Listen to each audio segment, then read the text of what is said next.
Hello friends, आप सभी को नमस्कार। मैं आप सभी का पोस्टल वाला पर स्वागत करता हूं। आज हम लोग इस वीडियो में जानेंगे operational guide for branch post office internal mobile application के बारे में। ठीक है, और इसके बारे में पहले भी वीडियोस में हम लोग बात कर चुके हैं, लेकिन आज हम लोग डिस्कस करेंगे ई बिलर के बारे में। जो ई बिलर ऑप्शन आपको इसमें मिलता है, उसमें कैसे बुकिंग करते हैं, कैसे क्या करना है, उसके बारे में। और भी वेरियस जो यहाँ पर ऑप्शंस हैं, उन सभी के बारे में भी वन बाय वन डिस्कशन करेंगे। तो माइट भी कि वीडियो थोड़ी लंबी हो जाए। अगर आपको प्लेबैक स्पीड अगर थोड़ा कम लगे तो आप प्लेबैक स्पीड को बढ़ा करके भी देख सकते हैं,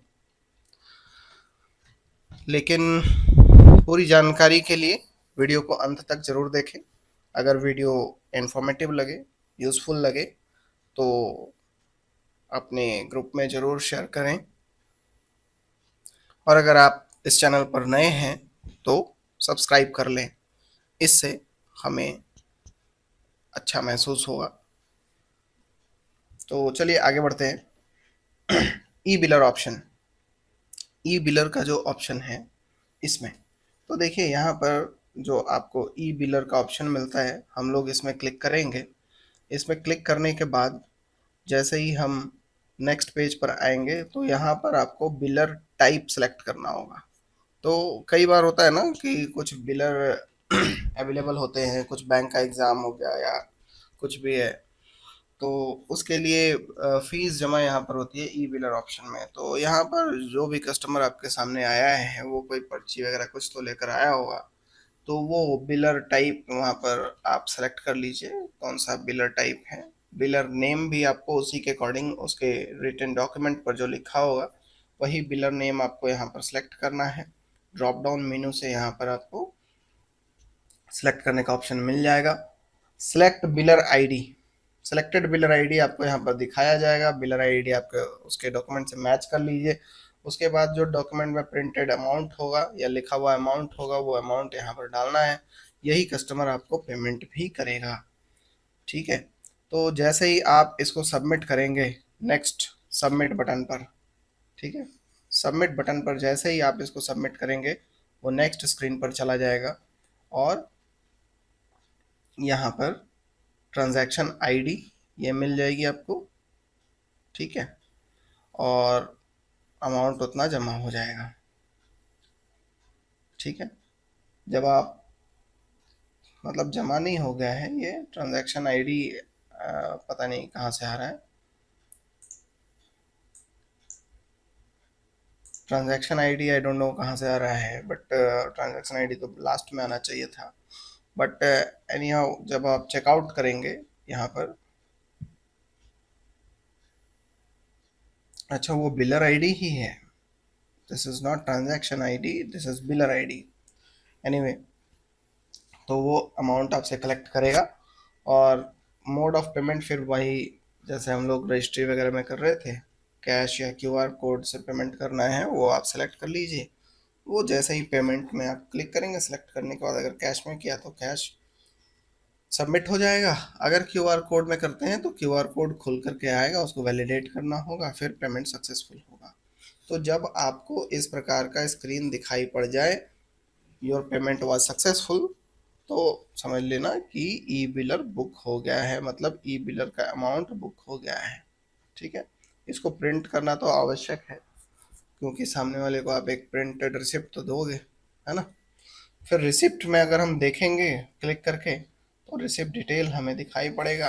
डेट, टाइम, बिलर आईडी, बिलर टाइप जो भी है, बिलर सब टाइप, है ना, अमाउंट, उसमें क्या डिडक्शन वगैरह हुआ, यूज़र का नाम क्या था और ऑफिस का नाम क्या था, वो आपके बीओ का नाम आ जाएगा। ठीक है, अब हम लोग आते हैं मिसलेनियस में। नेक्स्ट ऑप्शन होने वाला है आपका मिसलेनियस। मिसलेनियस में जैसे ही हम क्लिक करेंगे, ये एक्चुअली आधार के जो भी ट्रांजैक्शंस हम करते हैं उसके लिए है। यहाँ पर आप सेलेक्ट में क्लिक करेंगे तो ये ऑप्शंस खुल करके आएंगे। ज़्यादातर इसमें आधार के, Aadhaar mandatory biometric, other biometric demography, है ना, print out black and white, print out colour, ये सारी चीज़ें हैं। जीएसटी, और भी कोई बिजनेस हुआ उसमें जीएसटी कलेक्ट किए तो उसके लिए collection on sale of railway tickets, अगर रेलवे टिकट का सेल हुआ है तो इस ऑप्शन को सिलेक्ट करके हम अमाउंट डाल सकते हैं। Deduction amount, refund, railway cancellation, cancellation भी अगर रेलवे का कुछ हुआ और जो भी अमाउंट डिडक्शन हुआ, डिडक्शन करने के बाद जो रिफंड होता है वो अमाउंट आप यहाँ पर, तो अगर बायोमेट्रिक अपडेट हुआ है और उसके 200 रुपये चार्ज किए गए हैं तो 200 रुपये यहाँ पर डाल करके बायोमेट्रिक अपडेट सबमिट कर देंगे। चूँकि इसमें पेमेंट का ऑप्शन आपका क्यूआर वगैरह नहीं आएगा, क्योंकि बायोमेट्रिक अपडेट आपने किसी और एप्लीकेशन से किया, उसमें पैसे लिए, वो आप कैश में ही लेना पड़ेगा, क्योंकि यहाँ जैसे ही आप सबमिट करोगे वो ऐड हो जाएगा आपके अकाउंट बैलेंस में। ठीक है, miscellaneous has been added successfully, बस यही है। Track and trace, track and trace तो लॉगिन के पहले भी था, बिना लॉगिन किए हुए भी आप ट्रैक एंड ट्रेस में जा करके ट्रैकिंग कर सकते थे। तो देखिए ट्रैकिंग हम लोग किन चीज़ों का करते हैं, जब यहाँ पर सेलेक्ट करने आएंगे तो आर्टिकल और एमओ, आइदर आर्टिकल और एमओ, इन्हीं चीज़ों का ट्रैकिंग तो होता है। तो आर्टिकल मतलब आर्टिकल नंबर डालना पड़ेगा, ट्रैक नाउ में क्लिक करेंगे यहाँ पर, तो ये बहुत आसानी से ट्रैक करके आपको बता देगा कि आर्टिकल की प्रेजेंट स्थिति क्या है। ठीक है, आर्टिकल नंबर, कहाँ बुक हुआ, है ना, कब बुक हुआ, क्या टैरिफ लगा, कितना पैसे लगे, आर्टिकल टाइप क्या है, ठीक है, और डिलीवरी लोकेशन क्या है, कहाँ पर है, यहाँ पर डिटेल आ जाएगा कि उसका करंट स्टेटस क्या है। खैर, और यहाँ पर देखिए ये नॉट डिलीवर्ड करके भी लिख के आ जाता है। फिर उसी प्रकार से एमओ का भी हम लोग करेंगे, ईएमओ की ट्रैकिंग, ईएमओ का पीएनआर नंबर डालेंगे, जो पीछे बुक किया था, पिछले वीडियो में बताया था, वही डाला हुआ है यहाँ पर। ठीक है, तो जैसे ही उसको ट्रैक करेंगे वो भी वही सेम सिचुएशन में आएगा, पीएनआर नंबर आ गया, बुकिंग डेट आ गया, कहाँ बुक हुआ, कब बुक हुआ, और पेमेंट का लोकेशन क्या है। ठीक है, अगर इसमें कुछ मूवमेंट होगा, कुछ विथहोल्ड होगा, कुछ प्रिंट आउट करके पेमेंट नहीं हुआ होगा, तो वो सारी डिटेल यहाँ पर आ जाएगी, लेकिन चूंकि इसमें ऐसा कुछ भी नहीं हुआ है तो इसलिए कोई डिटेल नहीं आया है निकल कर। एनीवे, इसके बाद ऑप्शन था आपका पिन कोड सर्च का। पिन कोड सर्च में जब आप जाएंगे और यहाँ पर या तो आप पिन कोड डाल दीजिए अगर ऑफिस का नाम पता करना है तो, अन्यथा अगर आपको पिन कोड नहीं पता है तो ऑफिस का नाम डालिए, यहाँ पे लिखा हुआ है पिन कोड या ऑफिस नेम। ठीक है, तो दोनों में से कुछ एक डाल सकते हैं आप, दूसरा चीज़ वो प्रोवाइड करा देगा आपको। ठीक है, वही चीज़ है, वो बतला देता है डिलीवरी ऑफिस में शुरू, कर्नाटका, ऐसे करके। खैर, एक बहुत इंपॉर्टेंट ऑप्शन है बल्क अपलोड। कुछ कस्टमर हमारे बल्क कस्टमर होते हैं जो बहुत सारे आर्टिकल्स को एक साथ बुक कराने के लिए लेकर आते हैं। हमारा डिपार्टमेंट क्या करता है, उन्हें एक फॉर्मेट दे देता है एक्सेल शीट का, वो एक्सेल में सारा डिटेल्स भर करके लाते हैं। हमारे लिए भी आसान हो जाता है, कस्टमर के लिए भी आसान हो जाता है, क्योंकि उनको उतना इंतज़ार नहीं करना पड़ेगा और हमें हर व्यक्ति का डिटेल, हर एक आर्टिकल का डिटेल नहीं डालना पड़ेगा, तो इसलिए हमारे लिए भी बहुत ही आसान हो जाता है। तो बल्क अपलोड में आइए, देखिए ये वो बल्क अपलोड है जो कस्टमर आते हैं, बस उनकी सुविधा के लिए उन्हें एक फॉर्मेट दे दिया गया है, उनके पैसे चार्ज होते हैं, बीएनपीएल मत समझ लीजिएगा, वो अलग है, ये अलग है। ठीक है, तो देखिए बल्क अपलोड में जैसे ही जाएंगे हम यहाँ पर कैटेगरी सेलेक्ट करेंगे, डोमेस्टिक मेल या इंटरनेशनल क्या है, जो भी है। ठीक है, उसके बाद हम सेलेक्ट करेंगे कि प्रोडक्ट टाइप क्या है, रजिस्टर्ड लेटर बुक करना है, speed post, inland speed parcel या post parcel, India post parcel. ठीक है, तो ये सिलेक्ट करेंगे, उसके बाद कस्टमर टाइप सेलेक्ट करेंगे, बुकिंग टाइप, कि वॉक इन कस्टमर है, कि पोस्टल सर्विस है, कि बल्क कस्टमर है। तो बल्क कस्टमर यहाँ पर ले सकते हैं, पता नहीं यहाँ क्यों वॉक इन कस्टमर लिया गया है। ठीक है, तो खैर, उसके बाद यहाँ ब्राउज का ऑप्शन है, वो पेन ड्राइव में या कुछ इस तरह से आपको डाटा ला करके दिया जाएगा। तो यहाँ ब्राउज में क्लिक करके उसका जो भी डाटा है, जो एक्सेल शीट है, वो सेलेक्ट करेंगे। सेलेक्ट करेंगे तो यहाँ पर आ जाएगा उसका नाम लिख करके, है ना। तो जैसे ही वो करेंगे तो यहाँ पर सारा डिटेल भी आ जाएगा, किसका वेट कितना है, शेप क्या है, डॉक्यूमेंट के शेप का है या पार्सल के शेप का है, ठीक है, टोटल आर्टिकल कितने हैं, इनवैलिड एड्रेस क्या है, कितना है, इसमें सही से एड्रेस फिल किया हुआ है कि नहीं किया हुआ है, वो सारा चीज़ आ जाएगा। ठीक है, तो टोटल आर्टिकल 29 है। अगर आप बुक करना चाहते हैं तो कंफर्म कीजिए, नहीं बुक करना चाहते हैं तो कैंसिल भी कर सकते हैं, वो आपकी इच्छा है। वहाँ पर देख लीजिए, अगर कोई एरर आ रहा है तो आप बैक कर सकते हैं। ठीक है, तो जैसे ही हम कंफर्म करेंगे तो ये पेमेंट मोड में आएगा, फिर से कैश या डिजिटल। डिजिटल में जाएंगे तो वही क्यूआर कोड का ऑप्शन खुलेगा, कस्टमर से उतना कलेक्ट करना है, ये अमाउंट जो यहाँ पर दिख रहा है वो कस्टमर से कलेक्ट करना है, कलेक्ट करके सबमिट करेंगे तो वो सारी बुकिंग हो जाएगी। ठीक है, यहाँ से प्रिंट का ऑप्शन है, रिसिप्ट में जाकर आप देख सकते हैं कि कौन कौन सा आर्टिकल बुक हुआ, क्या हुआ, उसका डिटेल आपको दिखाया जाएगा। एनीवे उसके बाद एक ऑप्शन है आपका यहाँ पर क्लोज अकाउंट, तो इसके बारे में डिस्कस करते हैं। ये क्लोज अकाउंट वो मत समझ लेना कि आपको कोई टीडी का अकाउंट दिया वो क्लोज करने चले, नहीं, आपका दिन भर का जो अकाउंटिंग है वो क्लोज होगा यहाँ से। और जैसे ही आप अकाउंट क्लोज कर देंगे, आगे आप कोई ट्रांजैक्शन नहीं कर पाएंगे। तो जैसे ही आप उसमें क्लिक करेंगे, आपके पास ये ऑप्शन आएगा अकाउंट सबमिशन का। ठीक है, फेच काउंटर डाटा, आपने जो कुछ भी काम किया उसका डाटा फेच करो। फेच करेंगे तो ये सारे डाटा निकल के आएंगे जो भी आपने दिन भर में काम किया है। अब यहाँ पर हम ऑप्शन है मेरे पास क्लोज अकाउंट, आप पैसे मिला लीजिए, टोटल कितने आए कितने गए, है ना, वो सारा आपको यहाँ पे मिला लेना है। उसके बाद क्लोज अकाउंट करना है। क्लोज अकाउंट करते वक्त ये आपको एक मैसेज देगा कि अगर आप इसको कंफर्म करते हैं तो आप आगे कोई ट्रांजैक्शन नहीं कर पाएंगे आज के लिए। ठीक है, डेट वहाँ पर आ जाएगा। अगर गलती से इसमें क्लिक हो गया है तो नो कर दीजिए, है ना। और अगर आप को लगता है कि नहीं ठीक ही है तो फिर यस करिए और यस करके आगे बढ़ जाइए। जैसे ही यस करेंगे तो बुकिंग अकाउंट वेरीफाइड सक्सेसफुली ऐसा करके मैसेज आएगा, ओके कर दीजिए, मतलब आपका आज का अकाउंट क्लोज हो गया। ठीक है, उसके बाद आता है रिपोर्ट्स, ये भी इम्पोर्टेंट है। रिपोर्ट्स, रिपोर्ट सेक्शन में हम जा कर के देखते हैं तो यहाँ पर 5 रिपोर्ट्स दिखते हैं। आर्टिकल रिपोर्ट, एमओ रिपोर्ट, ई बिलर रिपोर्ट, आईएनवी सेल रिपोर्ट और ट्रांजैक्शन हिस्ट्री रिपोर्ट। तो इन सभी के बारे में भी हम लोग थोड़ा चर्चा करेंगे। आर्टिकल रिपोर्ट, तो पहले अगर हम आर्टिकल रिपोर्ट में जाते हैं तो वहाँ पर ऑप्शन चूज करना होगा, ऑल कर सकते हैं या registered letter, post, speed parcel, जो कुछ भी आप सेलेक्ट करना चाहते हैं, जिसका रिपोर्ट आप निकालना चाहते हैं वो सेलेक्ट कर लीजिए। फ्रॉम डेट टू डेट, ये इंपॉर्टेंट है, किस डेट से किस डेट तक का निकालना चाहते हैं उसको फेच करेंगे यहाँ पर, तो वो सारा डिटेल आपको निकल के आ जाएगा। जनरेट पीडीएफ, इसका पीडीएफ भी आप बना सकते हैं। ठीक है, डायरेक्ट प्रिंट करने का ऑप्शन नहीं है।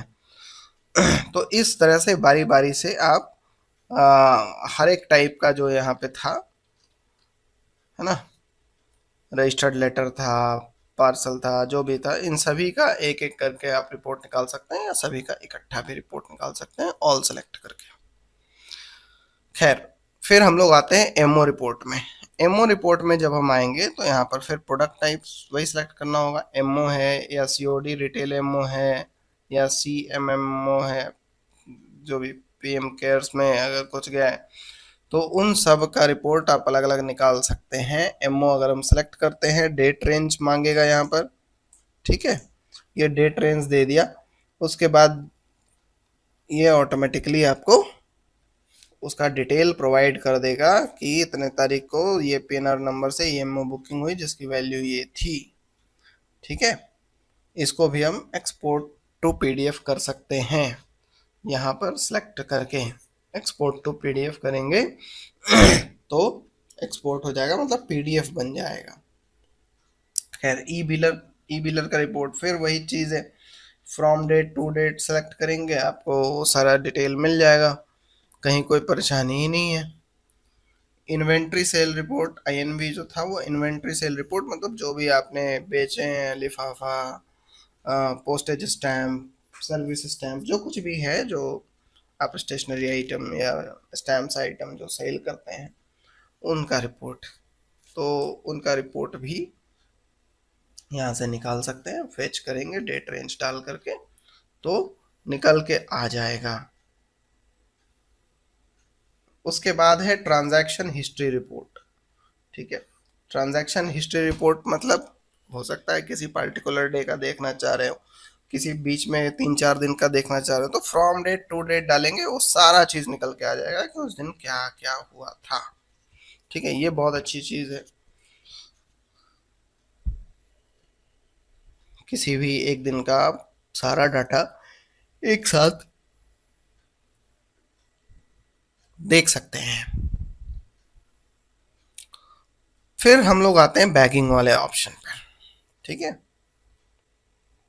बैगिंग वाले ऑप्शन पर जब हम आएंगे तो यहाँ पर कुछ ऑप्शंस हैं, जैसे bag receive, bag open, ECB liability, BO daily account, BO bag close, bag dispatch, bagging discrepancy. तो इन सभी चीज़ों के बारे में एक एक करके हम लोग डिस्कस करेंगे। आइए बैग रिसीव में आते हैं। तो जब बैग रिसीव में हम आते हैं तो यहाँ पर बोला जाता है सेलेक्ट शेड्यूल। शेड्यूल सेलेक्ट करने के लिए जैसे ही आप शेड्यूल सेलेक्ट करेंगे तो ये हो सकता है आपके ऑफिस का नाम आ जाए या इस प्रकार से SO टू BO कोई टाइमिंग आ जाए, तो उस तरह की चीज़ें आएंगी जिसको सेलेक्ट करना है, मतलब किस शेड्यूल में बैग आया। ठीक है, जब बैग आ गया तब आप बैग नंबर को स्कैन करेंगे या मैनुअली फीड करेंगे। यहाँ से क्लिक करके स्कैन कर लीजिए, बैग का वेट डाल दीजिए, ऐड करिए। ठीक है, इस तरह से जितने भी बैग्स हैं उन सभी को ऐड कर लीजिए। एक्सपेक्टेड बैग कितना था और स्कैन बैग कितना था वो यहाँ पर दिख जाएगा। रिसीव में क्लिक करेंगे तो बैग रिसीव हो जाएगा। बैग ओपन करने के लिए बैग ओपन का ऑप्शन में जब हम जाएंगे तो यहाँ पर सबसे पहले डेट, वही बैग नंबर, बैग आईडी, ठीक है, बीओ स्लिप आईडी, जो बीओ स्लिप आपको एसओ से मिला है उसकी आईडी यहाँ पर डालनी पड़ेगी आपको। हो सकता है वो फेच हो जाए, माइट भी, अभी कुछ कह नहीं सकते। ओपनिंग बैलेंस कितना है, कैश बैग अगर उसमें है तो कैश बैग अगर है तब अमाउंट डालना है, उसमें कैश बैग का वेट डालना है, ईएमओ वगैरह अगर कुछ है तो वो डालना है, स्टैम्प है तो वो डालना है ना। तो ये सारी चीज़ें यहाँ पर डालनी हैं। उसके बाद आप नेक्स्ट करेंगे तब बैग ओपन होगा। उसमें जो आर्टिकल्स आए होंगे वहाँ पे लिख के आ जाएगा एक्सपेक्टेड आर्टिकल 4 और उनका डिटेल है। आप 1 बाई 1 स्कैन करिए। ठीक है, 1 बाई 1 स्कैन करेंगे तो स्कैन आर्टिकल आ जाएगा, बैग ओपन में क्लिक करेंगे, बैग खुल जाएगा आपका। ठीक है, वो बीओ बैग ओपन हुआ है ना, बीओ बैग में कैश बैग वगैरह सब था। यहाँ पर आ जाइए फिर बैग ओपन। बैग ओपन में बैग नंबर को स्कैन कर लेंगे, ऑफिस ऑफ क्लोजिंग आ जाएगा। ठीक है, बैग टाइप बीओ आ जाएगा, स्कैन आर्टिकल नंबर, यहाँ पर आर्टिकल नंबर स्कैन कर लीजिए वहाँ पे क्लिक करके और सबको ऐड करते चले जाइए। ठीक है, तो इस प्रकार से हम लोग बैग ओपन भी कर पाएंगे बहुत इजीली। ठीक है, जब भी हम बैग ओपन करेंगे तो यहाँ पर लिख के आ जाएगा 5 bag open successfully, 5 bag, 4 bag, 1 bag, जो भी है जितना भी है। अच्छा, ईसीबी लाइबिलिटी, ईसीबी या लाइबिलिटी, ईसीबी मतलब एक्सेस कैश बैलेंस या लाइबिलिटी को दिखाने के लिए हम लोग उस ऑप्शन में जाएंगे, ईसीबी लाइबिलिटी में डेट सेलेक्ट करेंगे, व्यू डिटेल करेंगे। व्यू डिटेल करेंगे तो यहाँ पे आपका मैक्सिमम बैलेंस, मिनिमम बैलेंस सब लिख के आ जाएगा। ओपनिंग बैलेंस कितना था, क्लोजिंग बैलेंस कितना है, एक्सेस अमाउंट कितना है। ठीक है, एक्सेस अमाउंट लिख के आ गया। अब आपको यहाँ पर लाइबिलिटी पार्टिकुलर्स भरना है। लाइबिलिटी पार्टिकुलर्स में जैसे ही आप क्लिक करेंगे, वो भी ड्रॉप डाउन मेन्यू है, ठीक है, क्लिक करेंगे तो ये सारी चीज़ें आएगी। मनी ऑर्डर रिमेनिंग अनपेड, कुछ मनी ऑर्डर रह गया पेमेंट करने के लिए। एक्विटेंस रोल रिमेनिंग अनपेड, कुछ एक्विटेंस रोल आया है, झाड़ू पोछा करने में कुछ आया होगा, तो वो पेमेंट करना है, वो नहीं किए हैं इसलिए कैश ज़्यादा है। Money order issued after remittance, money order issue करके रखे लेकिन उसका पेमेंट नहीं हो पाया, कुछ और रीज़न है।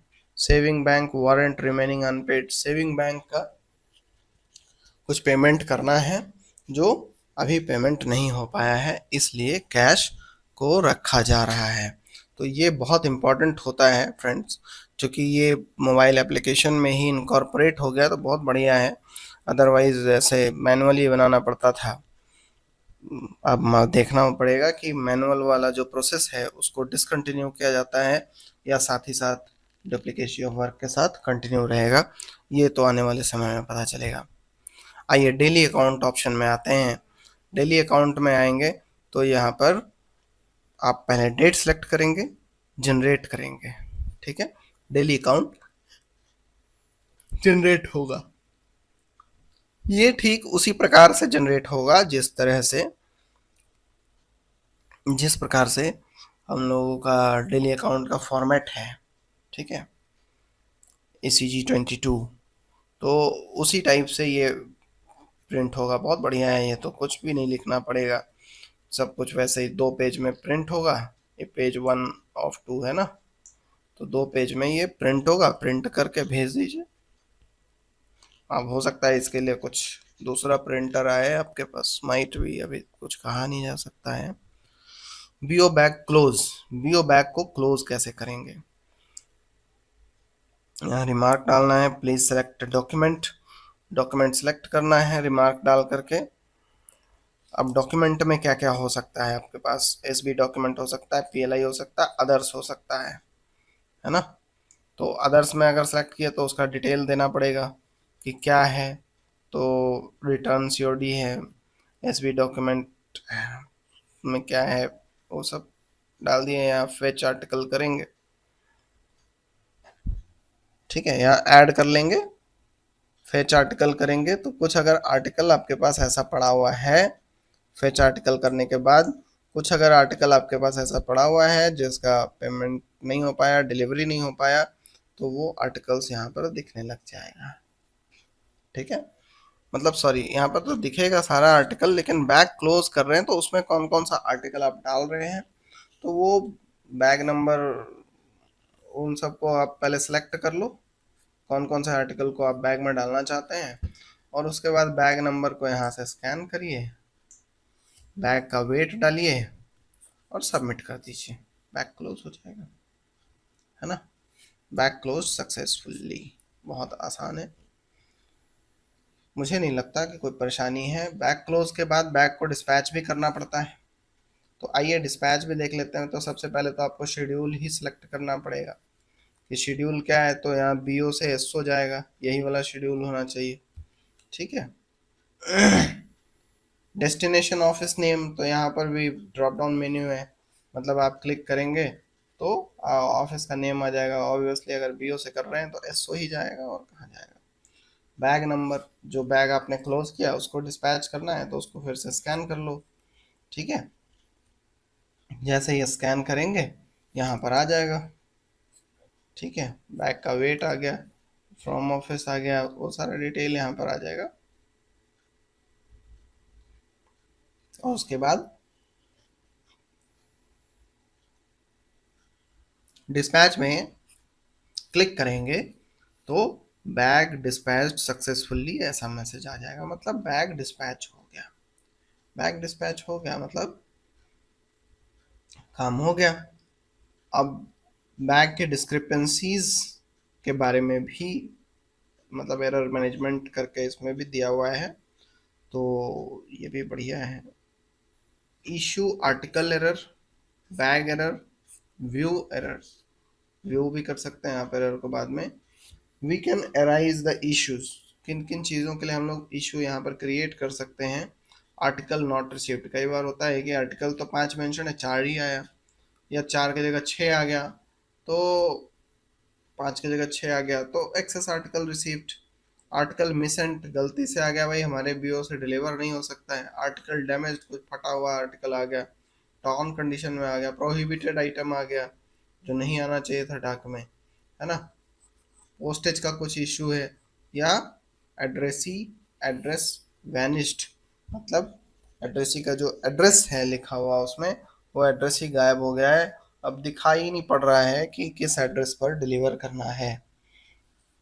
जब आपको दिखाई ही नहीं पड़ेगा तो आप डिलीवर कैसे करोगे, तो उसके लिए एरर तो लिखना पड़ेगा। तो एरर मैनेजमेंट यहीं पर हो जा रहा है, वो सारा चीज़ आप कर सकते हैं। कैश एंड स्टैम्प रिक्वेस्ट, ठीक है। कैश एंड स्टैम्प्स में जाएंगे तो यहाँ पर बहुत सारे ऑप्शन हैं। कैश रिक्वेस्ट, कैश मंगवाना है तब इस ऑप्शन का इस्तेमाल होगा। कैश रेमिटेंस, कैश अगर भेजना है बीओ से एसओ को तब cash remittance option. Cash acknowledge, ठीक है, कैश आपके पास आया तो कैश एक्नॉलेज भी तो करेंगे ना, हम रिसीव करेंगे। कैश एरर अपडेट, कभी कभी होता है कि कैश में भी गड़बड़ी हो जाती है और आप मंगवाते हैं, मान लो आपने 50,000 मंगवाए, 49,000 ही आए, 1,000 कहीं मिसप्लेस हो गया, तो आप यहाँ पर उसके लिए इशू रेज कर सकते हैं। स्टैम्प का रिक्वेस्ट कर सकते हैं, स्टैम्प चाहिए तो SO2BO रिक्वेस्ट हो सकता है। स्टैम्प एरर अपडेट, स्टैम्प तो जितना भेजा गया उतना आपको मिला नहीं, तो वहाँ पर एरर में आप डाल सकते हैं। स्टैम्प एक्नॉलेज करना, स्टैम्प आपको आया तो आप एक्नॉलेज करेंगे यहाँ पर। स्टैम्प सेल करना है तो कैश एंड स्टैम्प ऑप्शन में ही आकर के स्टैम्प सेल में जा करके स्टैम्प सेल करना पड़ेगा। Cash remittance report, cash remit किया गया उसका रिपोर्ट निकालने के लिए है, कब कब आपने रेमिट किया है, डेट सेलेक्ट करेंगे तो वो डिटेल दे देगा।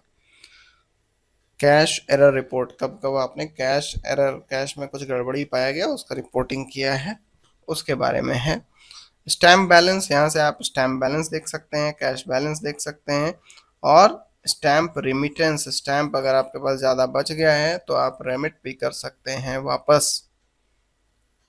तो देखिए एक एक करके हम लोग आते हैं। कैश रिक्वेस्ट, कैश रिक्वेस्ट में आप अमाउंट डालेंगे, लाइबिलिटी बताएंगे कि 4SB पेमेंट किस लिए चाहिए, यहाँ पर लिखेंगे जो भी रिक्वेस्ट है या जो भी है अर्जेंसी है, जो रीज़न है ना, यहाँ पर रीज़न लिखना है, क्यों मंगवाना चाहते हैं कैश। स्पेशल रिक्वेस्ट अगर कुछ है तो यहाँ पर डाल सकते हैं, है ना, डाल क्या सकते हैं, डालना ही पड़ेगा।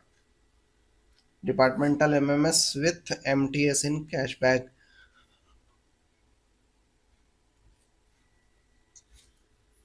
डिपार्टमेंटल MMS की गाड़ी से आए या हायर्ड MMS की गाड़ी से आए, है ना, ये सारी चीज़ें हैं। तो खैर उसके बाद एम्प्लॉय आईडी, तो भाई किन के एम्प्लॉय आईडी से काम हो रहा है, ये रिस्पॉन्सिबिलिटी फिक्स करने के लिए बहुत ज़रूरी है।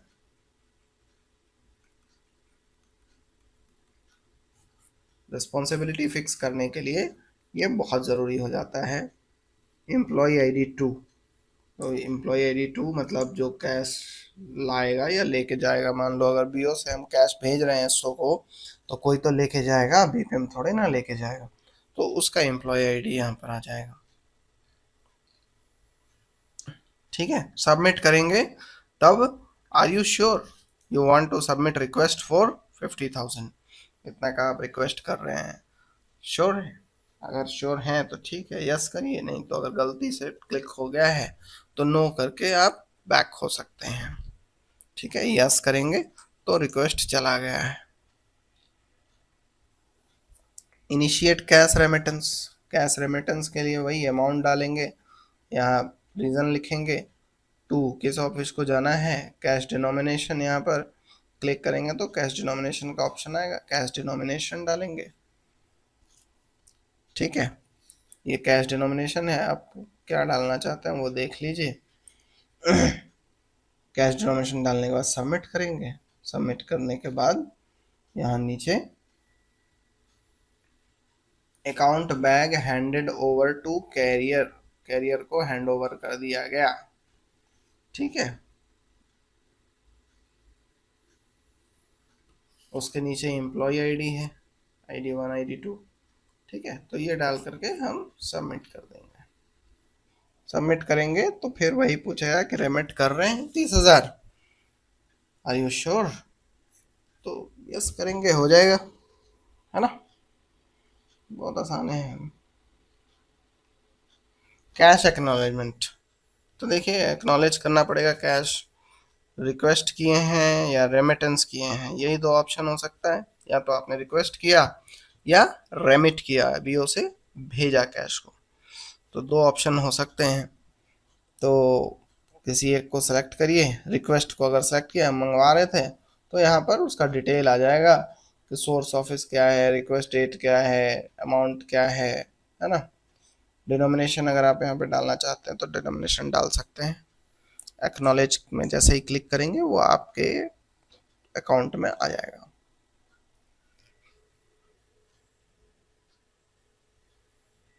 अकाउंट में मतलब बीओ के अकाउंट में। ठीक है, कैश का डिनोमिनेशन यहाँ डाल के सबमिट कर देंगे। सबमिट करने के बाद फिर फाइनल जब एक्नॉलेज करेंगे तब ये पूछेगा आपसे कि क्या आप 50,000 रुपये एक्नॉलेज कर रहे हैं। अगर कर रहे हैं तो ठीक है, नहीं कर रहे हैं तो नो। और क्या, cash error update.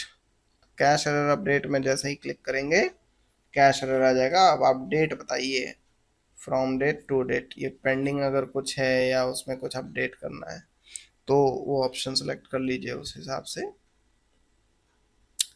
Date select करके जब फेच करेंगे तो यहाँ पर आ जाएगा कि हाँ भाई ये रिक्वेस्ट किया गया था, सोर्स से 55,000, डेस्टिनेशन से 50,000 ये आया, है ना।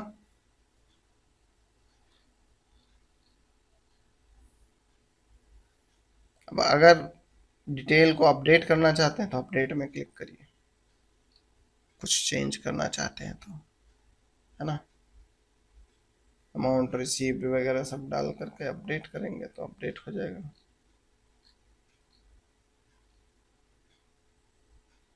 स्टैम्प रिक्वेस्ट, ठीक उसी तरह से कौन सा स्टैम्प चाहिए वो सारा डिटेल यहाँ है, यहाँ से सेलेक्ट करिए कौन सा स्टैम्प चाहिए, कितना चाहिए, वो सब डालिए।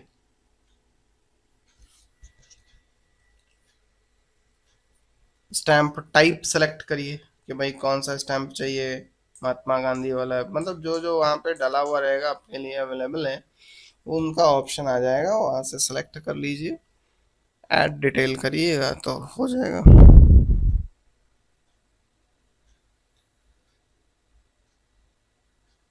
जैसे ही हम सबमिट स्टैम्प रिक्वेस्ट डिटेल करेंगे तो वो सबमिट होकर के फिर हमसे पूछेगा कि क्या आप रिक्वेस्ट सबमिट कर रहे हैं 250 रुपये के लिए। ठीक है, अगर कर रहे हैं तो सक्सेस लिख करके मैसेज दे देगा आपको। तो मुझे लगता है वीडियो काफ़ी लंबा हो जाएगा, तो हम लोग स्टैम्प एरर अपडेट यहाँ से नेक्स्ट वीडियो में करेंगे। 6.6 से अभी 6.5 तक ही रखते हैं इस वीडियो में। आगे के अपडेट के लिए नेक्स्ट वीडियो में मैं आपके लिए इसको चाहूँगा कि मैक्सिमम कवर अप हो जाए। ठीक है, तो thank you friends, thanks for watching. अगर आपको वीडियो यूज़फुल लगी हो तो इसे ज़रूर से अपने साथियों के साथ शेयर करें। थैंक यू, जय हिंद।